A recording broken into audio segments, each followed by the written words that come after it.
त्याच्यावरती आधारित आपण उदाहरण बघणार आहोत। उदाहरण आहे, एका सांकेतिक भाषेत या चिन्हांनी वजन तसेच या चिन्हांनी गजर हा शब्द लिहितात, तर ही चिन्हे कोणता शब्द दाखवतात? यासाठी बघा इथे 4 पर्याय दिलेले आहेत, पण आपण काय करणार आहोत, पहिल्यांदा बघायचं आहे की ही जी 3 खुणा दिलेल्या आहेत त्या खुणा आपण बघा लक्षात ठेवायच्या किंवा रफ मध्ये इथे काढून घ्यायच्या।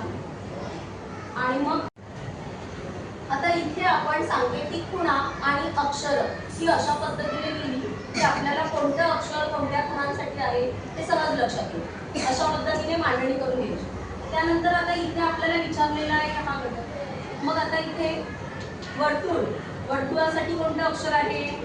वर्तुळासाठी आहे न।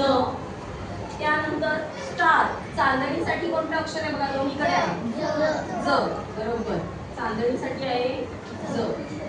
आणि चौरस, हे चौकोनाचे चिन्ह कोणत्या अक्षरासाठी आहे? र साठी, म्हणजे मग इथे येणार आहे।